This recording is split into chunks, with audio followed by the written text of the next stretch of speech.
And good afternoon, everyone, and thank you for joining us for our second Big IWG webinar of 2022. I'm Brian Anderson, Executive Director of the Interagency Working Group on Coal and Power Plant and Energy Communities and Economic Revitalization.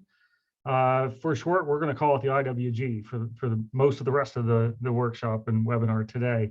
So our IWG was established by the Executive Order 14008 on tackling the climate crisis at home and abroad, and with the understanding that as we tackle the climate crisis, we know that historically there's been tremendous shifts in economic dislocation of communities across the country that have historically powered our economy.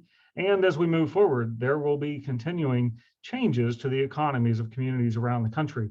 And so we need to work directly with communities, stakeholders, states, local and regional governments, and the private sector to ensure that there are economic development opportunities in the hands of all of these communities around the country. And so since the last webinar in January, the IWG team has completed updating the Clearinghouse, which we debuted back earlier this year, with 60 new funding opportunities that were created by the Bipartisan Infrastructure Law. These 60 different new funding opportunities will provide more than $130 billion in support in many areas where energy communities need assistance. The purpose of today's webinar is to show you how to access and use this information to support economic diversification and revitalization in your communities. So today, we're also debuting an enhanced resources section of the website that complements the Clearinghouse by providing training, data, and background information from federal government agencies intended to help you in submitting applications for funding. We've been listening over the course of the past year to communities all around the country stating that, one, it's not the easiest to do business with the federal government, and so we're making it easier, and also that there's a capacity challenge for many of the communities that need the most assistance in diversifying their economy. So our expanded and updated Clearinghouse has a resources section and further steps in the IWG's evolution toward becoming a one-stop shop to lower that barrier for communities that provides funding information and direct technical assistance to energy workers, communities, and stakeholders in support of their own economic revitalization efforts. So if we bring up the agenda and for today, some of the things we're going to cover over the next 50 minutes or so is first, I'm excited to have Samantha Silverberg here from the White House Infrastructure Task Force to give us a keynote address. I'll introduce Samantha here in a moment. We're also going to have a demonstration of the Clearinghouse by our Deputy Executive Director, Briggs White, and then have some spotlights on specific funding opportunities out of the Department of Energy and the Department of Interior. Finally, we'll have a little bit of a roundtable fireside chat discussion on those specific opportunities and how they might make a difference in energy communities around the country. And thank you to many of the participants who are registered and who are viewing this webinar today, who have submitted some questions ahead of time so that we can have a very robust discussion. And then we'll close with some closing remarks and get everybody out by 2 o'clock. But I'll close with a charge. We are not closing the doors at 2 o'clock. We are opening the doors to all of your feedback. And so I'll have a charge along those lines at the end. So if we go to the next slide, in terms of some of the housekeeping, all attendees are muted, and we don't have the ability to have the live Q&A, which is why, again, thank you for submitting your questions.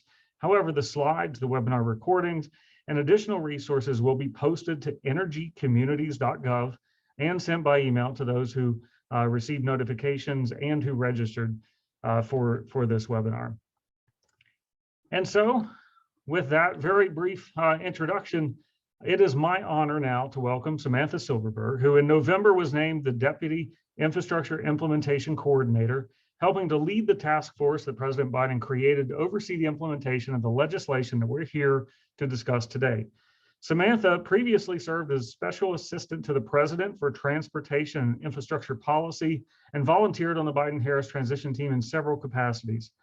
Prior to that, she was Deputy Chief Administrative Officer and Senior Director of Capital Planning at the Massachusetts Bay Transportation Authority. Those of us who have lived in the Boston area would affectionately call the MBTA the T. Samantha, we appreciate you being here to provide a status update and look forward to what's next on implementation of the bipartisan infrastructure law.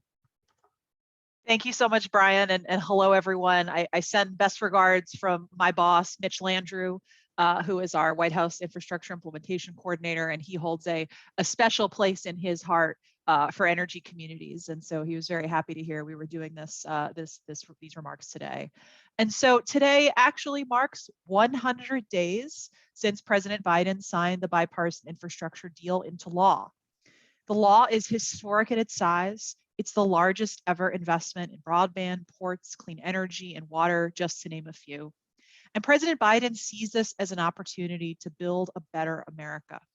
What does better mean? Better means creating good paying jobs. It means building the industries of the future right here in America. It means building infrastructure that's resilient to all threats and hazards, including climate change.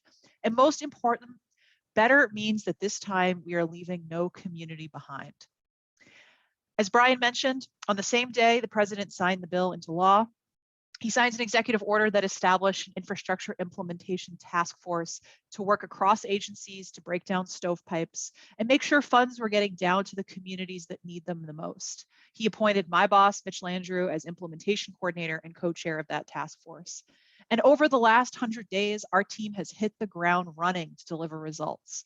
To date, we've announced over $100 million that's on its way to communities, from fixing roads and bridges to modernizing ports and airports to delivering clean water and cleaning up an environment. A few of the programs we've announced are ones that resonate with this community: capping orphan wells, cleaning up abandoned mines, and investing in Appalachia. These programs will create good paying jobs in energy communities while making them cleaner, safer, and more competitive places to live and work. On the Orphaned Wells program, in total, the bipartisan infrastructure law includes $4.7 billion to clean up abandoned orphan oil and gas wells, as well as a new interagency initiative led by the Department of Interior. These are polluting backyards, recreation areas, and public spaces around the country. They're seeping into groundwater systems and leaking methane into the air. Cleaning up these hazardous sites is not only good for public health, but it's also a huge economic opportunity. And so states can use these dollars to put people to work, good paying union jobs that will plug and cap orphan wells, reducing dangerous methane leaks, and catalyzing economic growth and revitalization, especially in hard-hit communities. Earlier this year, our Department of Interior announced over $1 billion that's initially available to 26 states, and more is on the way. There's also a tribal orphan well component, about $150 million, still being informed by ongoing consultation and listening sessions. And on mines, the Abandoned Mine Land Program is dedicated to accelerating and expanding mine cleanup and remediation across the country. This funding will create jobs for coal communities by funding projects that close dangerous mine shafts, reclaim unstable slopes, improve water quality by treating acid mine damage, and restoring water supplies damaged by mining. And earlier this year, the Department of Interior announced a distribution for around $725 million in funding for 22 states, the Navajo Nation. This is part of an overall $11 billion package within the bipartisan infrastructure law. So these are just two key programs. Overall, there are over 375 programs in this law. 125 of those are new. More than 90% of the funding in the bill will be delivered by non-federal partners. That means states, cities, counties, tribes, and other organizations. So there are lots of opportunities for every community in the country, but we appreciate that navigating this process can be challenging. So here are some of the things that we're doing with our partners to make things easier. First, we've asked states to appoint infrastructure coordinators to break down barriers and improve communication across agencies with infrastructure responsibilities. We're partnering with the National Governors Association to host our first meeting with those state coordinators later today. Second, we published a guidebook on our website, build.gov, that's a comprehensive resource on all 375 programs in the bill. This information was also used to populate the Clearinghouse you'll be hearing about later today. And third, our team is hosting a series of webinars called Infrastructure School that provide a deep dive on different parts of the law. These are intended to be an opportunity to share information about program details, upcoming grants, and other helpful information. We're also challenging federal departments and agencies to streamline processes and find ways to work directly with communities. In fact, we often lift up this group, this interagency working group, as a model for what can happen when the federal government gets organized to help specific communities tackle tough challenges. And I commend the work that this team is doing. So let me say again, energy communities are a priority of this administration, for my boss, Mitch Landrieu, and for our overall implementation of the infrastructure bill. I really thank the IWG for coordinating the agencies and connecting these important new programs with the states, communities, and workers that we must partner with to be successful in implementing the bipartisan infrastructure law. So with that, I'll thank you again for your time and hand it back to Brian for the rest of the program. Samantha, thank you so much for joining us, and thank you for all of the coordination that's going on from the White House across the agencies. You highlighted a number of programs in different agencies, but when we view the rollout of infrastructure, we don't view it in the agency silos. We view it in how the impact is going to land in communities, and thank you for that, and thank you for your continued partnership. So with that, I am really excited now to introduce Briggs White, the Deputy Executive Director of the Interagency Working Group. Briggs is going to show us a demonstration of the Clearinghouse to get right into showing you the resources that we're trying to put into the hands of communities to implement your infrastructure plans as related to economic redevelopment and energy communities. So Briggs. Thank you, Brian. And well, what a great introduction. Thank you, Samantha, for that keynote. And if you attended our last webinar on the Clearinghouse, this will look very familiar, but if you didn't, just a quick reminder, the Clearinghouse is an online portal of funding opportunities that are either targeted or relevant to energy communities. These are existing authorities, whether through annual appropriations or the American Rescue Plan, that are currently already on energycommunities.gov under the funding tab. You can sort by the program, by the department, by the eligible recipient. And there's a significant amount of funding available, over $47 billion. Importantly, we flag whether or not you're required to provide cost share. We know that's a significant barrier, particularly for some low capacity communities. There's more that are opening up all the time. You see 65 open or planned. A number of them will continue, particularly after Congress passes the FY22 budget, to unveil additional concrete funding opportunity announcements that you can take action against. But in fact, in the next 60 days, there's 3 that are planned to open up. So stay tuned. And if you signed up on energycommunities.gov, you will receive our newsletter where we will flag opportunities that you can take action against. Next slide.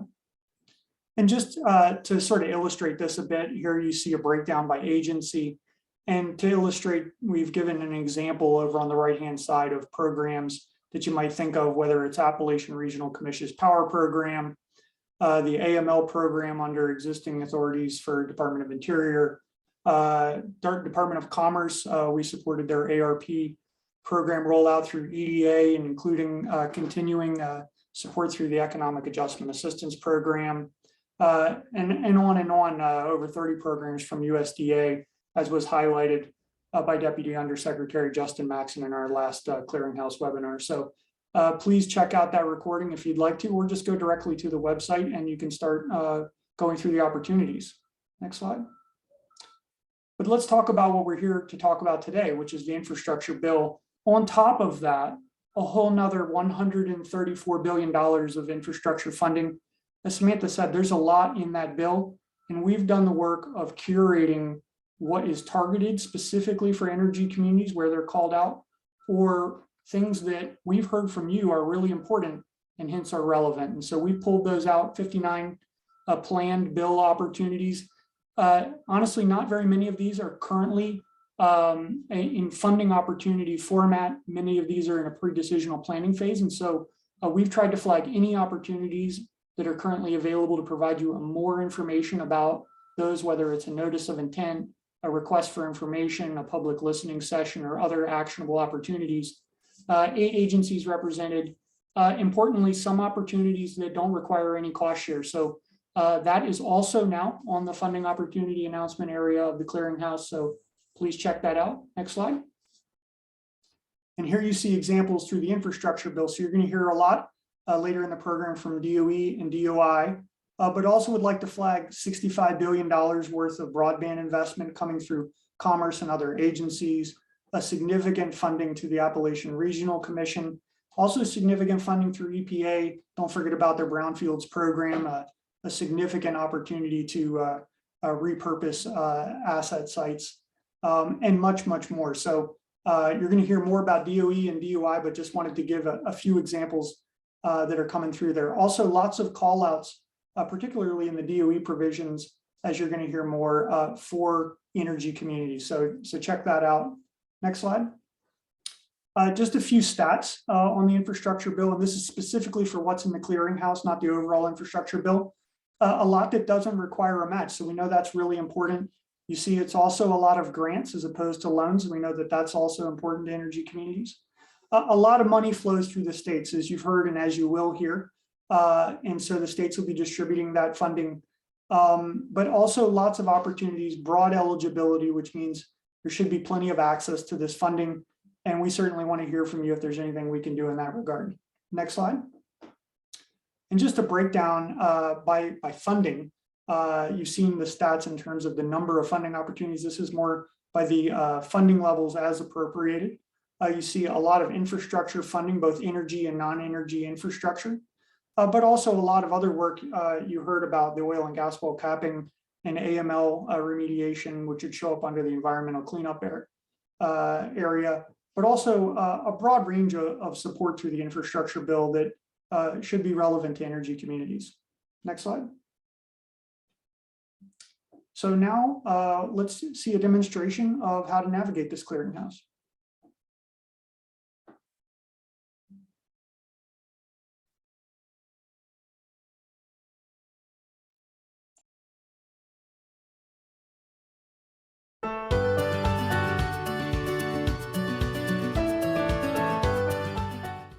Welcome. This video is going to teach you how to find and access federal funding opportunities for energy communities. This new, easy-to-use centralized clearinghouse is a targeted resource to help energy communities find information on federal assistance and direct users to federal websites for additional information. Getting started is easy. There are multiple ways to access the clearinghouse: energycommunities.gov, energycommunities.gov/funding, or search Energy Communities Clearinghouse on your preferred web browser. When you land on energycommunities.gov, one of the first things you will see is a large yellow button inviting you to explore Funding Clearinghouse. Click this to access the database. If you access the clearinghouse by visiting energycommunities.gov/funding, that will take you directly to the database. The database is where you will find more than 100 grants, loans, and other funding opportunities for qualifying communities. You can filter by your eligibility, your program purpose, and by the type of funding you seek for your community. You can even filter by opportunities that are open or those that are planning to open soon. Once you find an opportunity that's right for you, simply click the hyperlink. The next page provides you with key information to help in submitting your application: open and close date, detailed description of the opportunity, eligible recipients, amount limits per applicant, a contact if there are questions or concerns, and much more. Click Go to Application to learn how to apply. Most funding opportunities will have more detailed information on the application page. Read and follow that information closely. Remember that you can always reach out with questions to the contact listed on the opportunity. And it's that easy to find and access funding opportunities. Let's do that one more time. This time, we will sort by opportunities that are currently open and that are grants with no match.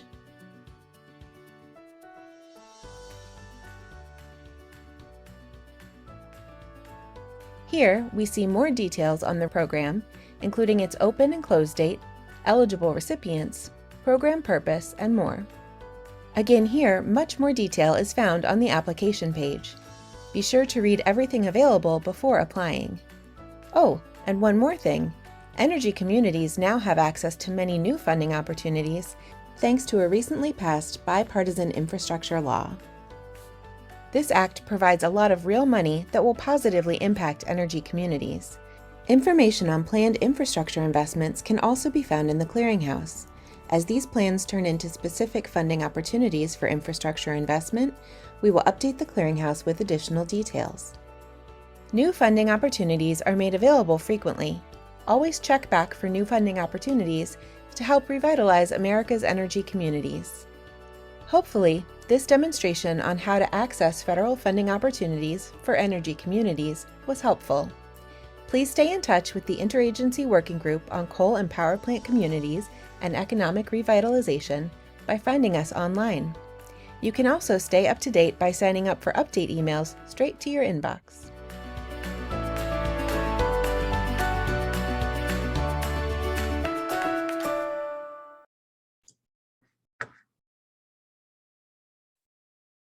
Well, great. Thank you for that. And I hope that our audience found that informative. And let's move on to the next stage of our program. So, Brian, I'll ask you to come to the floor and take over to moderate this next session.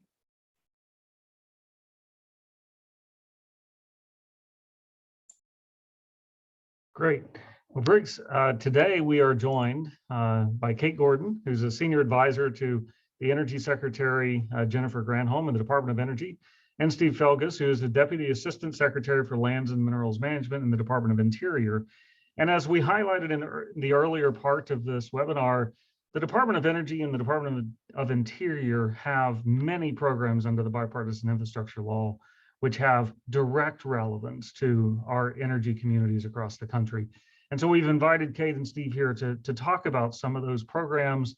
And first, I'll invite Kate to the floor. Kate is a integral part of the Interagency Working Group team on a daily basis, and within the Department of Energy is working on a number of place-based initiatives within the department, including the Interagency Working Group. So Kate, I'm really happy to turn it over to you to highlight some of the DOE provisions. So much, Brian, and I'm going to share my screen here. Hold on just 1 second. There we go. That should be visible to everybody, I hope. It's great to be here. We are so excited at the Department of Energy about the bipartisan infrastructure law. I wanted to start with this slide because this is really sort of where to start when you're looking for DOE programs, access to funding opportunities, and just an overview of how we're approaching this historic opportunity. It really is historic for the Department of Energy, I think for the country, but for the Department of Energy. All together through the bipartisan infrastructure law, the Department of Energy has $62 billion in new programs. That is 60 new programs and 12 existing programs that are getting additional funding. That is really huge for us. And in particular, represents an expansion of the DOE mission from our from 1977 to today, real focus on basic science and research, to a much more expanded focus on demonstration and deployment, really steel in the ground workers, doing these projects, communities, seeing the economic benefits of these projects. So I'm super excited about that as an economic development, person in my career, and someone who spent a lot of years thinking about energy communities and opportunities for them. So I'm going to talk for a little bit about some of the big opportunities that are in the bill. Across the board, I really think of the entire suite of energy programs as being supportive of communities on this call, but there's a couple that I'm going to pull out and talk a little bit more about. So there's a couple big themes across the DOE provisions. One of them is investing in American manufacturing and workers. This is really about a recognition that we need to double down and invest on our supply chains, on our manufacturing leadership. We cannot have an energy economy based only on installation of projects, generation of electrons. We need to be looking at that along with the supply chains and the manufacturing jobs and the manufacturing economies that lead to that, or we will lose, frankly, our competitive advantage in this space and the ability to really anchor our energy economies. And so there's a couple important projects or programs in here. They're here. I'm going to call out a couple that are highlighted.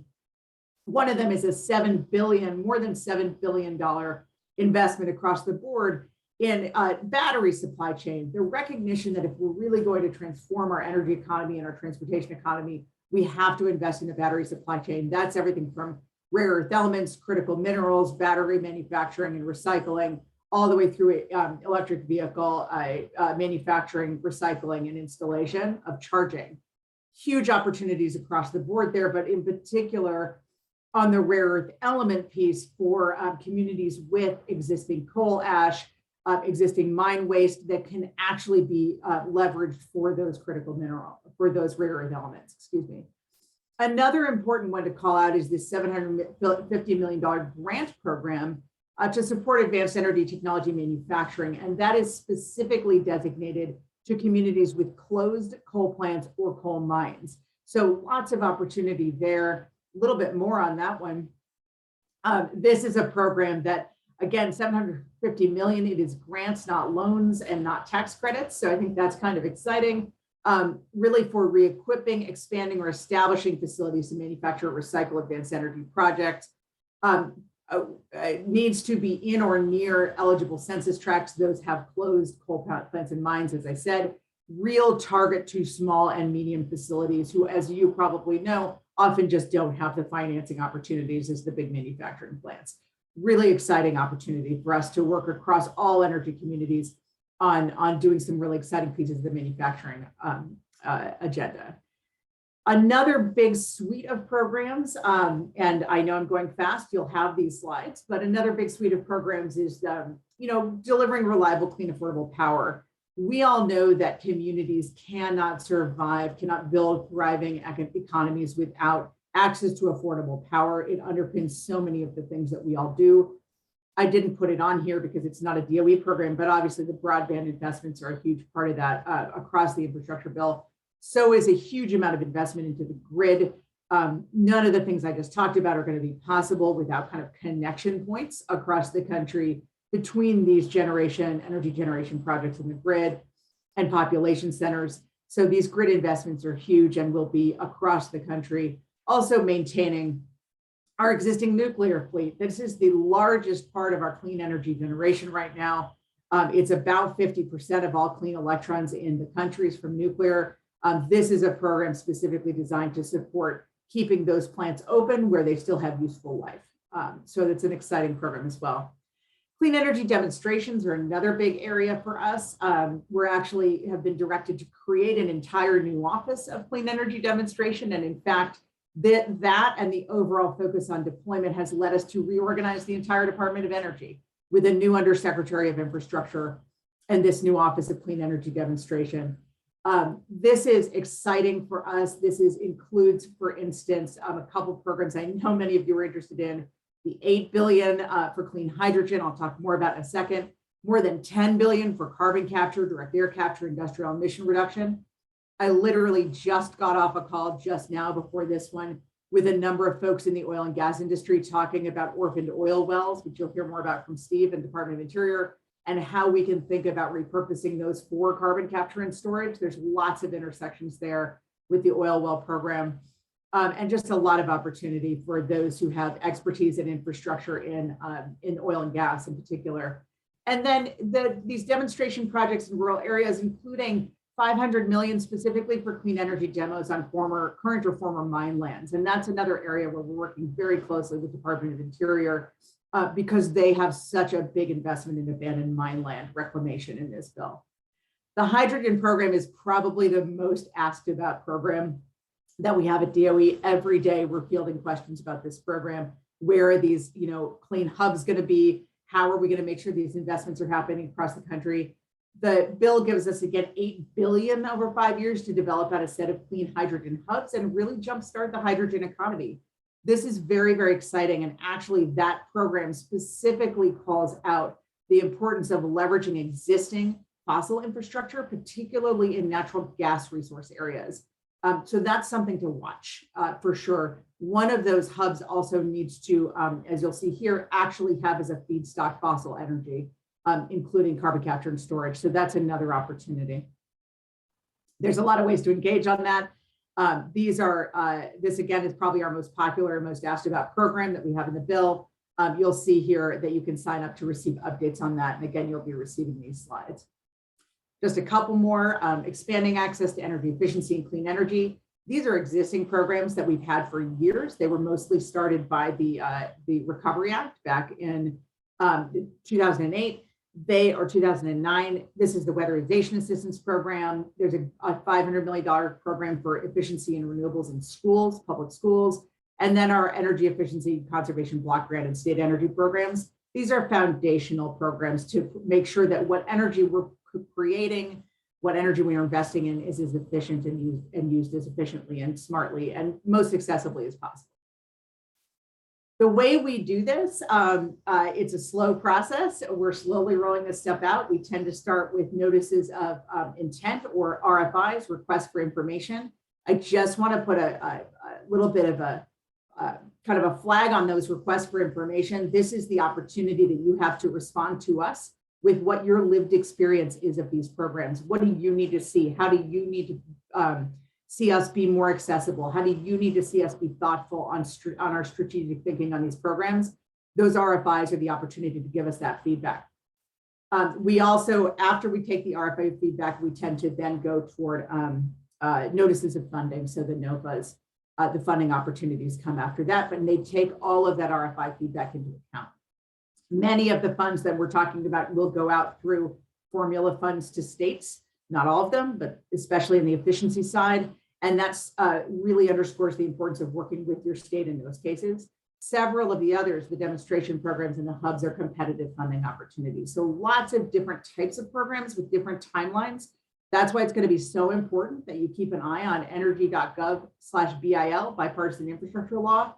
This is where we will be listing our funding opportunities. And this is from today or yesterday. So this is the 6 RFIs that are out right now. You'll see RFIs here, notice of intent, two NOIs and 4 RFIs out right now, looking for responses. The way into DOE is through our regional specialists. This is a new set of folks at DOE. We've never had this before. But under this administration, the secretary is laser focused on providing better access to our programs for everyone across the country. These folks are your way in, and you'll see that not every place has them, and particularly the Intermountain West, which of course is a big set of energy communities. For the Intermountain West, really recommend working with another DOE program, iWest, which is the Regional Energy Transition Initiative. We work hand in glove with these folks in the Intermountain West, along with our regional specialists. And the way in with questions is through those specialists. And this is an email address that will get you to all of them at once. And then they will take on the responsibility of making sure your question gets to the right people and that you get the answers you need. So I'm going to stop there. That was a lot. I talked fast, but I know we want to leave time for questions. Hey, thank you so much. And we're going to come back and have a little bit of a roundtable discussion with you and Steve. But as I introduced Steve a little bit earlier, Steve Felgus from the Department of Interior, we have heard multiple times today about abandoned mine lands and plugging orphan abandoned wells. And certainly for our energy communities, these are deeply relevant. And so, Steve, I know that we're going to have a little bit of discussion on those and potentially other Department of Interior provisions in the infrastructure law. So, Steve, I'll hand it over to you. All right, thanks very much, Brian, and thanks to everyone who has joined us today. And also thank you to Samantha, starting off the program with a nice introduction to the Orphan Well and AML programs that we're going to be running, and also to Kate for pointing out the partnership that we really have with DOI and DOE for a lot of these programs. As you'll see, DOE is working closely with us, particularly on the Orphan Well program, but also on a whole bunch of other bipartisan infrastructure law programs. So if we can go to the next slide. Just need the, thank you. Okay, so here is a general overview of the entire Orphan Well plugging program that was created by the Bipartisan Infrastructure Law. And this and the Abandoned Mine Land program are 2 programs that the department is incredibly excited about, because it's a chance to put people back to work cleaning up the environment, and particularly cleaning up some of these legacy polluted sites that have been in some communities for, in some cases, a century or more. And then by cleaning these up, creating new opportunities for economic redevelopment or new recreation facilities or opportunities to boost tourism. So we see this as a really a win-win-win scenario. And this right here, this slide shows you the structure of the overall orphan well program. It's $4.7 billion program in total. $250 million of that goes to plugging and remediating orphan wells on federal land. So that's either DOI controlled or US Forest Service.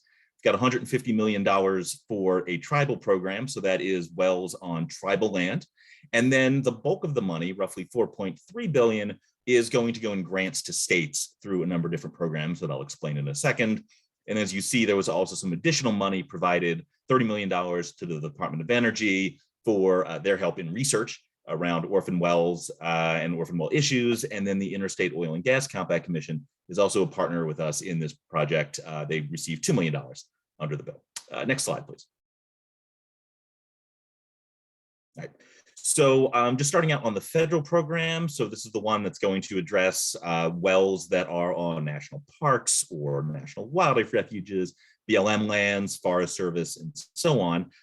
We formally kicked off the program in mid-January with a memorandum of understanding. And currently, where that gray star is, we are waiting to select the wells that are going to be remediated in this fiscal year. And then we'll move on down the line here. As I said, we have $250 million for this. This is going to take a number of years. There's going to be quite a bit of data collection necessary. Finding a lot of these wells is going to be a big issue, and also measuring how much methane they're emitting. So there should be some more action on this very shortly, but this is for the federal land portion. Now we can go to the next slide, please. Now I want to talk in a little more detail about the state program, which is going to be more relevant for the folks on the webinar today. And this is the roughly $4.3 billion that is going to states and can be used for a wide variety of uses. So it's not just plugging wells, it's also finding new wells, measuring the emissions, either methane emissions, or if there's water contamination, trying to detect that from these wells. Also remediating the land around the wells. So it's not just a matter of plugging a well and making sure that wellhead is secure, but also looking at the, if you have a well pad with a lot of leftover infrastructure, tanks, pipelines, trash that's been left behind, or you've had spills of hydrocarbons or brine, this money can be used to remediate those sites. So it's really designed to take care of the whole issue where these wells are found. And states also have flexibility to prioritize these, on their own, public health and safety, environmental harms, and their own priorities. So there's going to be three main ways that we're getting money out to the states through these programs. The first is the initial grant program that has about $775 million. Then there's a formula grant program that has $2 billion in it, and a performance grant program that's $1.5 billion. And I'm going to go through each of these in a little more detail. Next slide, please. So here's the initial state grant program. And this, again, is really two programs. There is one program where states can apply for up to $25 million to do well plugging and build the capacity of their programs to do even more plugging in the future. And then there's an alternative up to $5 million grant program that's really designed for capacity building, but can also be used for actual well plugging or well site remediation, but has some fewer strings attached with that money under the legislation. So for the initial grants, we're still very early in the process. You'll notice the "You Are Here" star is all the way to the left. We are looking in the next few weeks to issue the draft guidance for how states will apply for this money. And then we're expecting to get some feedback on that, finalize that guidance in ample time for states to apply for these grants by the deadline of May 14th of this year.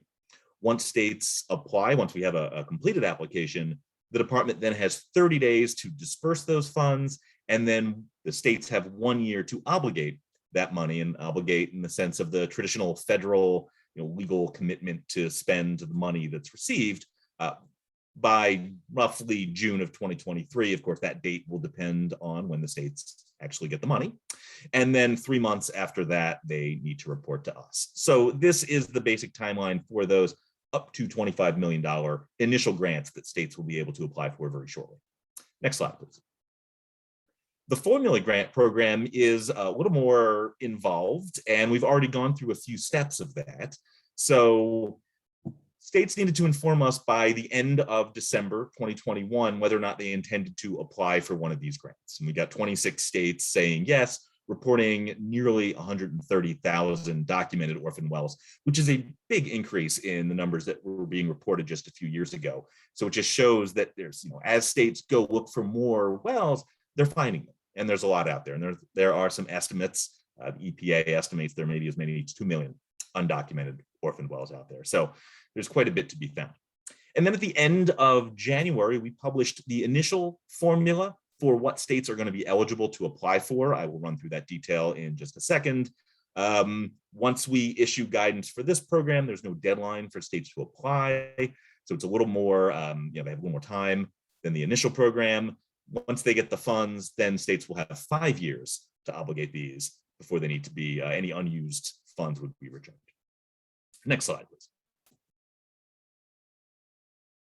So this shows you what we published in late January. This is the formula, or at least the first tranche of formula money that we have eligibility published for.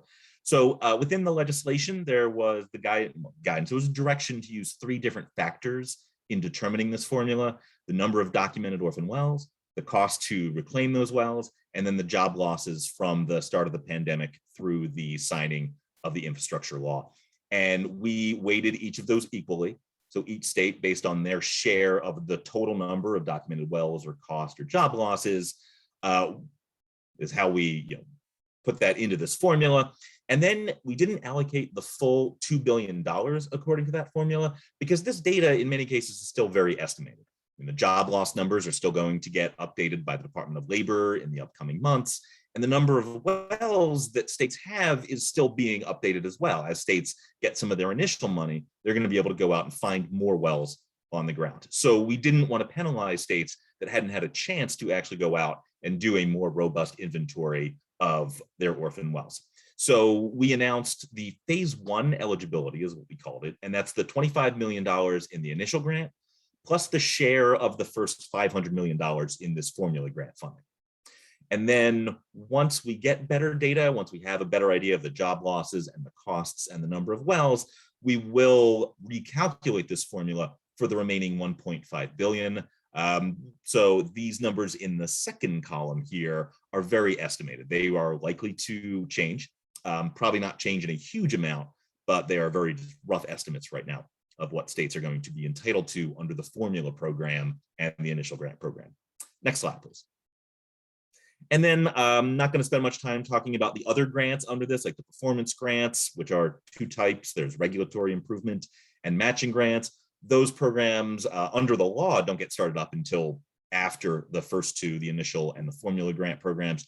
So we have not gone into the ramp up for these just yet, but stay tuned for those. And then also the tribal grants, just pointing out that there's 2 ways for tribes to receive this money. They can either request it directly for them to do the plugging work themselves, or they can request DOI perform the plugging on their lands for them. And that would likely be for tribes that don't have a lot of wells or don't have an oil and gas program. That would be a good recipient for this funding. Next slide, please. So now that was the Orphan Well program. Now I'm going to talk a little bit about the Abandoned Mine Land program, which in part is an ongoing program that's been happening roughly since 1977, when the Surface Mining Control Reclamation Act was passed. And this graphic shows you how the traditional abandoned mine land program has distributed funds roughly since 2006. So coal miners pay 8 to 28 cents per ton into the abandoned mine land fund, and then that goes out to states based on a formula that has a number of different factors in it. And this program is going to continue. The Bipartisan Infrastructure Law extended this. We go to the next slide. So it extended it through the end of fiscal year 2034, and it lowered the fees that coal producers pay. About 20% reduction. So instead of 8 cents, it's now 6.4 cents, up to 22.4 cents per ton. So this money is going to be continuing, at least for the next 13 years. Of course, the amount of money in this program has been declining over the years as the amount of coal produced has been declining. And then also this 20% reduction in the fees means that this is going to be a progressively smaller share of state AML funding in the future. However, if you go to the next slide, you will see the big one-time funding that we got in the infrastructure law, nearly $11.3 billion straight into the AML fund, which will be distributed 100% according to the historic coal share. So what states produced before 1977, and that is going to be available in AML grants to the states. There's a little bit of money for updating AML inventories, and then also OSN gets to use a little bit themselves. Next slide, please. And then this is what we announced just a couple weeks ago. This is the FY22 abandoned mine land eligibility under the Bipartisan Infrastructure Law. So this is going to be $725 million over 15 years. Formula, as I said, based on historic coal production. And then there's a part of the law says if states' formula works out to under 20 million, but they have more than $20 million in need, they're going to get at least $20 million. So that's a little feature here that only affects 1 or 2 states. And you can see the amounts here. We also put out this press release a couple weeks ago that has these numbers in there. The next steps here are to put out the guidance for how states should apply for this money, because it is slightly different than the traditional AML program. It's not very different, but there are going to be some slightly different rules and slightly different eligibility because of this, the way the bill was written. And then we will also be announcing the traditional FY22 abandoned mine land grants in the near future on the order of weeks. And I believe that is my last slide. Sorry, that was a very quick run through of all of the very exciting programs for DOI. Steve, thank you so much. And I know that the coal communities that have or the coal states that have abandoned mine land funding, we're looking forward to the guidance, and we at the IWG will help amplify that to make sure that that gets out. But I know all the states are looking forward to that. So we have a few minutes where I'd love to have a little bit of a discussion with Steve and Kate. And so the first question I want to ask really for both of you came in from some of our registrants. Is the bipartisan infrastructure law funding beneficial to my region if none of the counties or cities are considered energy communities? So first, Kate. Yeah, no, it's a great question. And I do want to just say that that energy communities is a bit of a fluid definition. And the reason for that is that we at the Interagency Work Group have a set of definitions we've used that's based on a lot of work that's been done out in the communities, looking at coal, oil, and gas communities, and looking at concentrations of jobs, concentrations of revenue, et cetera. But the infrastructure bill written by Congress has different sets of definitions. So you really do have to look at the specific provisions. Just at DOE in particular, I talked about the $750 million manufacturing program that is specific to census tracts with closed coal plants and mines. That is a very different approach than, for instance, the Orphaned Well program, which obviously is relevant to all places with orphan wells, right? Very different from sort of the mine lands program, which has our clean energy demonstration program is for current and abandoned mine lands. And that's different from the abandoned mine lands program. So it's pretty, you really have to look at the provisions. I would just say that I think there's something for everyone. In general, there are enormous amounts of the bill are going to be relevant across the country. And then some of these provisions will have very specific designations. So I hope that helps, Brian. There's not really one answer to that question. No, there's not. And thank you for trying to tackle it. And also just a reminder to those who are joining us today, the IWG's job, our job is to make sure that we're getting all the funds to the attention of those coal and power plant and energy communities. But it's only a snippet of the bipartisan infrastructure law in total. And so do go to build.gov. And I'm also going to give some plugs to the infrastructure school that Samantha mentioned. But Steve, how would Department of Interior funds affect communities that might not show up on the IWG's community list? Sure. I mean, I think obviously the direct money is going to go to, as Kate mentioned, orphan wells or abandoned mine land sites. So if you have one of those in your community, even if you're not considered currently an energy community, you would be eligible to receive some of the funds and some of the benefits here. But also a lot of these sites are polluting areas far outside their immediate vicinity. So you have a lot of, for example, acid mine drainage that's coming from abandoned mine land sites. And one of the nice things about the funding in the bipartisan infrastructure law is there's a broader eligibility to use it to address acid mine drainage problems. So there were more restrictions in the traditional AML program than there are with this new money. So if you're downstream from abandoned mine sites, or if you like to go fishing in areas where you have acid mine drainage problems, this funding can definitely directly help your community. Oh, great, Stephen. You actually addressed my second question about acid mine drainage. And so with that connection, I think here's another conduit between the collaboration between Department of Interior and Energy. So Kate, what kind of funding is available for infrastructure under the bipartisan infrastructure law from the Department of Energy? My gosh, so many things. And many of which I talked about, not all of which I talked about, but I would say the big categories are sort of the ones I laid out. Big categories around demonstration program projects, the hydrogen hubs, a lot of support for supply chain. And I'll just emphasize supply chain because you talked about acid mine drainage. We actually just put out a request for information, and it was on that website I pointed to for our rare earth elements program under the infrastructure bill. And the exciting thing about the rare earth elements work is that you can actually leverage coal ash and acid mine drainage to then get to those rare earth elements, which are then a critical piece of that supply chain. So what I like about that is it's really a whole of government approach. The president in the supply chain executive order called out the battery supply chain as an area where America really has to make progress and become more competitive to meet our climate goals and our economic goals.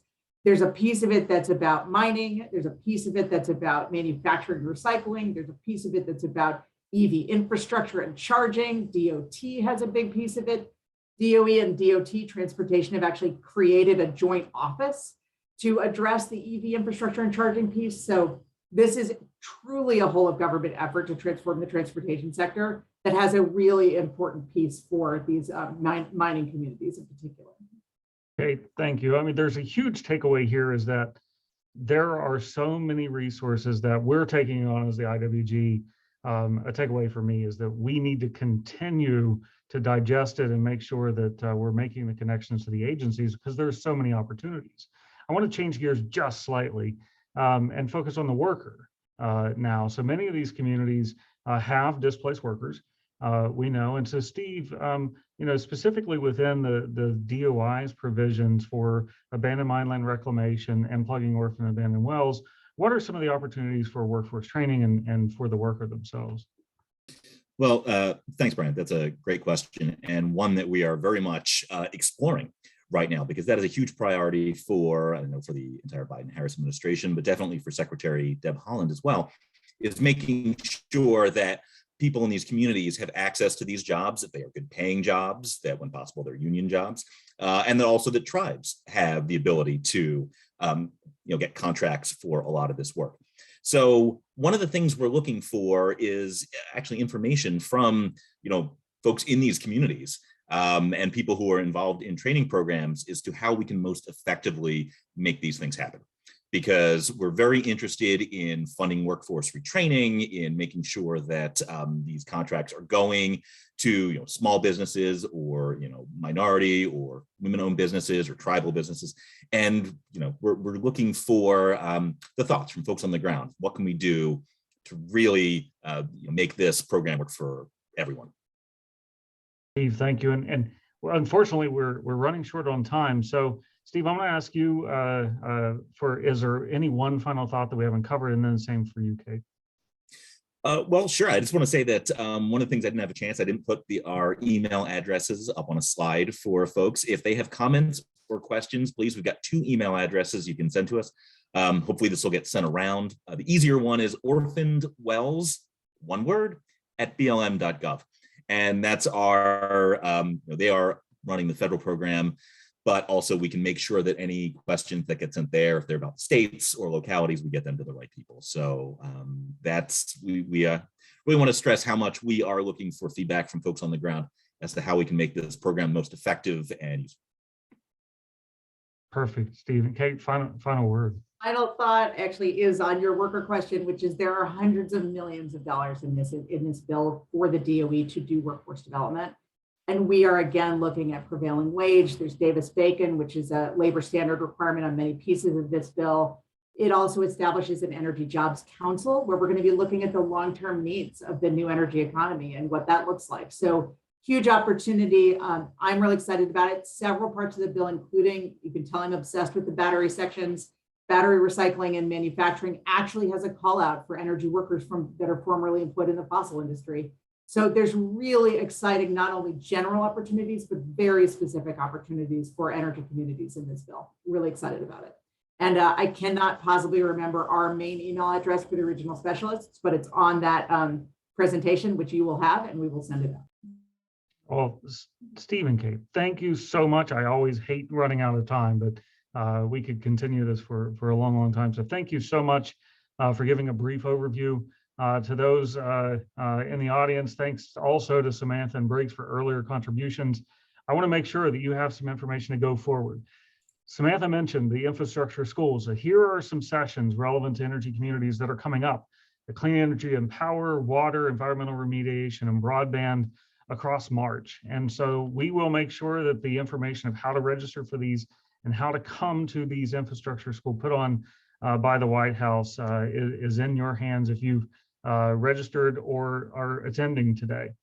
And so if we go to the next slide, we are going to have another IWG workshop here in the coming weeks, specifically on the topic of repurposing fossil energy assets and an opportunity to leverage the existing infrastructure that's already in place, that in many cases have been in place in decades, and leveraging that to economic opportunities directly in the communities that might see a pending coal plant retirement.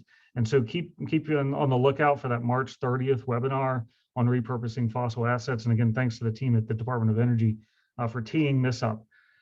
Next, I mentioned a call to action. We want to hear from you. There's a few hundred people on this webinar today who are interested in either coal communities or infrastructure development. We want to hear how we in the federal government can do a better job of lowering the burden on communities that need economic revitalization. So there's going to be a number of additional stakeholder engagement opportunities. You can send us your thoughts on the Clearinghouse. You can send us your thoughts on future webinars and workshops that we need to have. And you can sign up and follow us on social media. But be prepared for significant funding opportunities that are coming out that we've mentioned today, and many, many others, including broadband as one example. Start cultivating the coalitions, assemble the resources that might be necessary for writing the grants, and start trying to assemble matching funds where necessary. There's tremendous philanthropic opportunities, as well as opportunities that many states are putting together to make sure that there are matching funds in your hands. And then finally, thank you. Your interest here today speaks volumes that you are on our team. We're on your team to see economic revitalization in our energy communities around the country. So again, thank you. Please stay in touch with us. Visit our website, our social media, and sign up for the future webinars, and we'll be in contact. Thank you very much and have a great day.